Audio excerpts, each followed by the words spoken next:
Dune की कहानी वैसे तो अमेरिकन पॉप कल्चर के अंदर बहुत ज्यादा पुरानी है, बट साल 2021 की डेनिस विल्नव की ड्यून मूवी ने एक्चुअली लोगों को अपना बहुत बड़ा फैन बना दिया है और रिसेंटली इसके बेहतरीन सीक्वल की भी काफी ज्यादा चर्चाएं जोरों शोरों पर हैं, जो एक्चुअली 1 मार्च 2024 को रिलीज हो रही है। आज के इस वीडियो में हम ड्यून मूवी के कुछ ऐसे बिहाइंड द सीन फैक्ट्स को डिस्कस करने वाले हैं जो आपको इस मूवी के बनने के पीछे के बेहतरीन एस्पेक्ट्स को रिवील करेंगे। एंड ऑफ कोर्स इस वीडियो में बहुत सारे भारी भरकम स्पॉयलर्स होने वाले हैं, तो फिर देर किस बात की। हे गाइस, मेरा नाम है पंकज सागर और आपको स्वागत है गेमों को हिंदी की एक और फ्रेश वीडियो में। Now without wasting any more time, let's get started.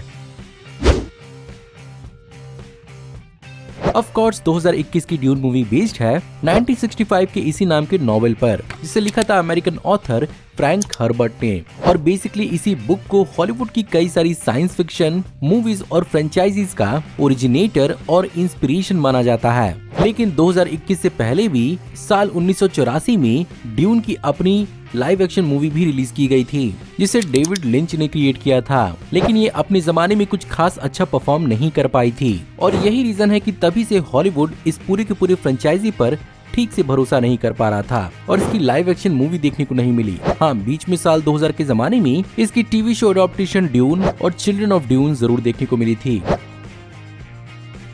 खैर, 2021 की मूवी की सक्सेस के पीछे डायरेक्टर डेनी विल्नव का हाथ था, जिन्होंने इस मूवी से पहले अराइवल और ब्लेड रनर 2049 जैसी बेहतरीन मूवीज के लिए रिकॉग्निशन हासिल की थी। सरप्राइजिंगली साल 2011 में प्रोड्यूसर मैरी पेरेंट, केल बॉयटर और उनकी प्रोड्यूसर पार्टनर ने ड्यून की राइट्स को एक्वायर किया था और साल 2016 तक ही उन्होंने डिसाइड कर लिया था कि वो डेनी विल्नव को ही इस मूवी के डायरेक्टर के रूप में चुनेंगे। दूसरी ओर डेनी विल्नव भी अपनी 14 साल की उम्र से ही इस बुक सीरीज के काफी बड़े फैन थे और ये उनका ड्रीम प्रोजेक्ट था, जिसके कारण जब उन्हें साल 2016 में अप्रोच किया गया तो उन्होंने इस प्रपोजल को रखा कि वो अपनी अराइवल और ब्लेड रनर 2049 को कंप्लीट करने के बाद इस पर अपना पूरा ध्यान लगाएंगे। वहीं पर 2016 में एकेडमी अवार्ड में अराइवल के लिए बेस्ट डायरेक्टर के लिए नॉमिनेट होने के बाद उन्हें ऑफिशियली इस मूवी को डायरेक्ट करने के लिए अनाउंस कर दिया गया।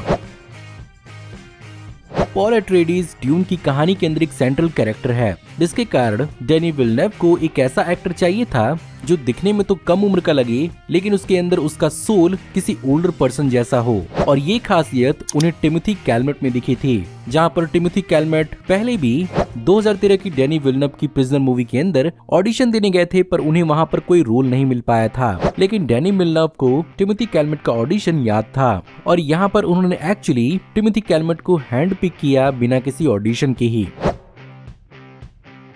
वहीं पर इस मूवी का दूसरा सबसे बड़ा कैरेक्टर था खुद ड्यून प्लैनेट अराकस, जो ऑफ कोर्स रियल लाइफ में पृथ्वी पर ही शूट हुआ है। लेकिन अराकस को रिजेंबल करने वाले लोकेशंस को स्काउट करने के लिए प्रोडक्शन डिजाइनर पैट्रिक वर्मैट ने एक्चुअली गूगल अर्थ का इस्तेमाल किया था डेजर्ट के लोकेशंस के लिए, जिसके कारण उन्होंने चैड, ईरान, मॉरिटानिया और लीबिया जैसे कई कंट्रीज को स्काउट करना शुरू किया था। फॉर्चुनेटली उन्हें जॉर्डन का वादी रम डेजर्ट मिला, जो डेजर्ट काफी ज्यादा फेमस है हॉलीवुड में, और यहाँ पर डेजर्ट के कई सारे आइकॉनिक हॉलीवुड सीन्स को शूट किया गया है। साथ ही साथ मार्शियन मूवी के मार्स को भी यहीं पर दिखाया गया था। एनी हाउ, यहाँ पर रॉक फॉर्मेशन तो थी, लेकिन यहाँ पर कोई ड्यून यानी रेत के टीले नहीं थे, जिसके कारण यहाँ पर प्रोडक्शन ने वादी रम डेजर्ट के सैंपल्स को बॉटल्स में भर के दूसरे लोकेशंस को स्काउट करना शुरू किया, ताकि वो इन डेजर्ट के कलर्स को मैच कर पाएं। और उन्हें अपना डिजायर्ड डेजर्ट रब अल खली डेजर्ट के रूप में मिला, जो अबू धाबी में है।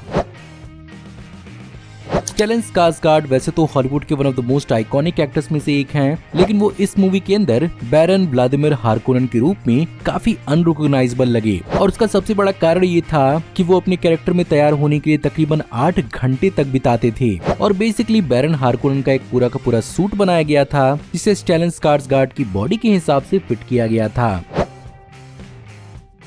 वहीं पर इस मूवी की एक और सबसे बड़ी जान थी और वो था इसका म्यूजिक, जिसे लेजेंडरी म्यूजिक कंपोजर हांस जिमर ने ही कंपोज किया था। बट हांस जिमर खुद भी पर्सनल लाइफ में ड्यून कहानी के एक बहुत बड़े फैन थे और ब्लेड रनर 2049 में डेनी विल्नव के साथ एक साथ काम करने के कारण इस मूवी में एक साथ काम करने की डीलिंग इन दोनों की यहीं पर हो गई थी। यहाँ पर यही सबसे बड़ा कारण भी था कि क्रिस्टोफर नोलन की टेनेट मूवी के अंदर हांस जिमर ने म्यूजिक क्यों नहीं दिया था, क्योंकि वो बेसिकली ड्यून मूवी के म्यूजिक को कंपोज करने में बिजी थे।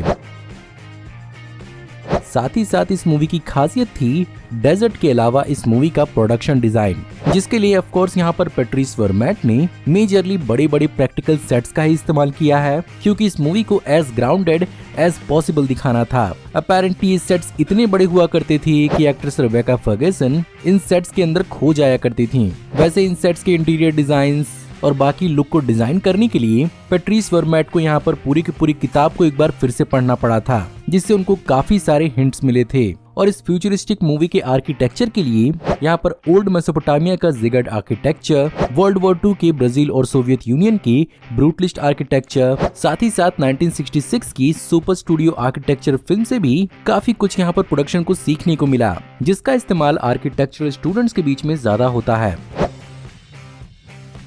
खैर इसके अलावा इस मूवी के अंदर मुझे एक और बहुत ही कूल चीज लगी थी, और वो थे ऑर्निथॉप्टर्स, जो बेसिकली जायंट ड्रैगन फ्लाई जैसे हेलीकॉप्टर्स की तरह वेहिकुलर प्लेन्स थे, जिसे डेनिस विलनव ने कॉन्सेप्ट आर्टिस्ट के साथ मिलकर कंसीव किया था। और वो कुछ बेसिकली ऐसा चाहते थे जो दिखने में मैकेनिकल और मस्कुलर हो, साथ ही साथ वो नेचर, ग्रेविटी और फिजिक्स के नियमों को भी फॉलो करे, जिसके कारण यहाँ पर 2 48 और 75 फुट लंबे लंदन में इनके प्रैक्टिकल मॉडल्स को क्रिएट किया गया था, जिनका टोटल वजन 11 टन के आसपास था। इन्हें बनाने के लिए यहाँ पर बर्ड्स, इंसेक्ट्स और हेलीकॉप्टर्स का इंस्पिरेशन लिया गया था।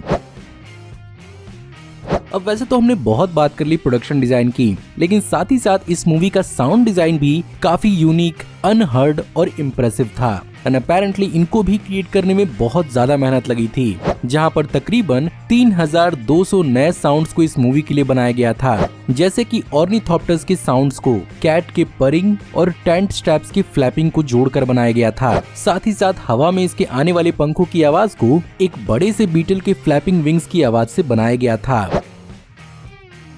वहीं पर इस मूवी के कैरेक्टर्स को कहानी के हिसाब से दिखाने के लिए भी कॉस्ट्यूम्स एक बहुत बड़ा रोल प्ले करती हैं, जहां पर मूवी के लिए डिजाइनर्स जैकलिन वेस्ट और बॉब मॉर्गन ने 2000 कॉस्ट्यूम्स क्रिएट किए थे, जिसमें सबसे आइकॉनिक था बुक से लिया हुआ स्टिल सूट, जिसके इस्तेमाल से अराकिस में सरवाइव किया जा सकता है और बॉडी के वाटर को रीपर्पस किया जा सकता है। रियल लाइफ में भी ये सूट काफी हद तक काम करते थे, जहाँ पर इसे कॉटन, एक्रिलिक और नायलॉन के मिक्सचर से बनाया गया था। साथ ही साथ इनमें 5 माइक्रो सैंडविच फाइबर्स थे, जिसके अंदर एक्चुअली कॉटन के थ्रू बॉडी में वाटर से मॉइस्चर को ट्रांसफर किया जाता था, और जब भी हवा बहती थी एक्टर्स को काफी ठंडा एहसास होता था।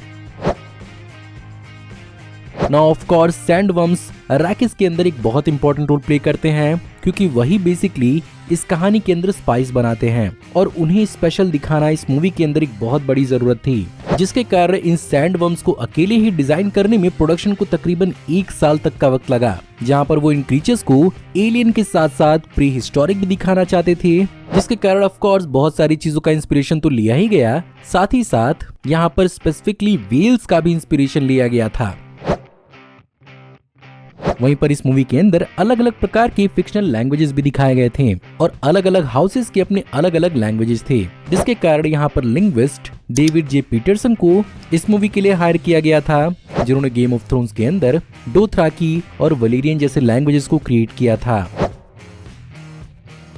लेकिन वहीं पर नई ड्यून मूवी के अंदर काफी कुछ ऐसा भी था जिसे एक्चुअली बुक से मूवी के अंदर चेंज किया गया था। एग्जाम्पल के रूप में डॉक्टर लिएट क्नीस, जिसे मूवी के अंदर शैरन डंकन ब्रूस्टर ने प्ले किया है, वो एक्चुअली अपने सोर्स मटेरियल यानी बुक के अंदर एक व्हाइट मेल कैरेक्टर है। साथ ही साथ फैद रूथा हार्कोनन, जो बैरन व्लादिमीर हार्कोनन का सबसे फेवरेट भतीजा होता है, उसे एक्चुअली कहानी के अंदर डिले किया गया है, और वो हमें सेकंड मूवी के अंदर ऑस्टिन बटलर के रूप में देखने को मिलेगा। वहीं पर गॉम जब्बार वाला सीन मूवी के आधे घंटे मार्क के बाद दिखाया जाता है, लेकिन वहीं पर बुक इसी से शुरू ही होता है।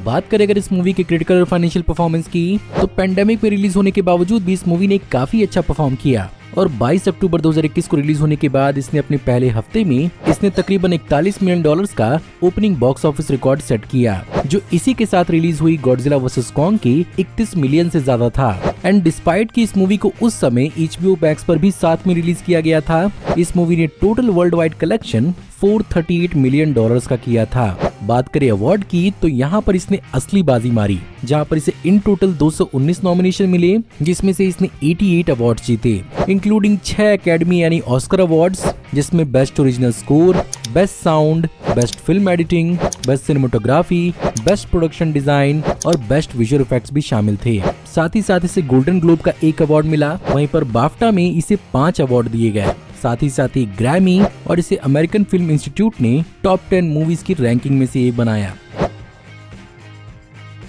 अब अगर बात की जाए इस मूवी फ्रेंचाइजी के फ्यूचर की, तो बहुत ज्यादा चांसेस है कि हो सकता है कि आपने इस वीडियो को सेकंड मूवी के रिलीज होने के बाद देखा हो, यानी dune part 2। Originally Warner Bros के अंदर सेकंड पार्ट को एक्चुअली ग्रीन लाइट नहीं किया गया था और बेसिकली यहाँ पर वार्नर ब्रोस ऑडियंस का रिएक्शन नोटिस कर रहे थे, जहां पर इस मूवी का बॉक्स ऑफिस नंबर इस मूवी को साइमल्टेनियसली HBO मैक्स पर रिलीज करने के कारण उतना कुछ खास बढ़िया नहीं रहा था। बट फिर भी HBO मैक्स पर ही लोगों का इतना अच्छा रिएक्शन देखकर वार्नर ब्रोस ने इसकी सीक्वल को ग्रीन लिट कर दिया। साथ ही साथ सेकंड मूवी के भी फर्स्ट रिएक्शंस काफी ज्यादा पॉजिटिव आ रहे हैं और मे बी ये इस साल की सबसे बेहतरीन मूवीज में से एक बन सकती है, जिसके कारण पोटेंशियल थर्ड मूवी के भी डिस्कशंस चालू हो चुके हैं। साथ ही साथ साल 2019 में लेजेंडरी टेलीविजन ने इस मूवी फ्रेंचाइजी की TV spin off dune prophecy को भी अनाउंस किया था, जो बेसिकली शुरू में ड्यून सिस्टरहुड के नाम से अनाउंस किया गया था और ये प्राइमरली ड्यून फ्रेंचाइजी के अंदर बेनी जेसरेट के फैक्शन पर फोकस करती, लेकिन इस सीरीज को नवंबर 2023 को रीटाइटल कर दिया गया। सो गाइज, ये थी आज की वीडियो। उम्मीद करता हूँ कि आपको आज की वीडियो पसंद जरूर आई होगी और अगर आपको आज की वीडियो पसंद आई हो तो प्लीज वीडियो को लाइक जरूर करिएगा। कमेंट्स में जरूर बताइएगा कि आपको और कौन कौन से फैक्ट्स मालूम है ड्यून फ्रेंचाइजी के बारे में। अगर आप इस चैनल पर नए हैं तो प्लीज चैनल को सब्सक्राइब कर लीजिए, क्योंकि हम ऐसी ऑसम वीडियोस चैनल पर लाते रहते हैं। मैं जल्दी आपको एक नई वीडियो में देखने को मिलूंगा, तब तक आप हमारी इन वीडियोस को एंजॉय कर सकते हैं। Thank you for watching, see you in the next video, till then take care, good bye.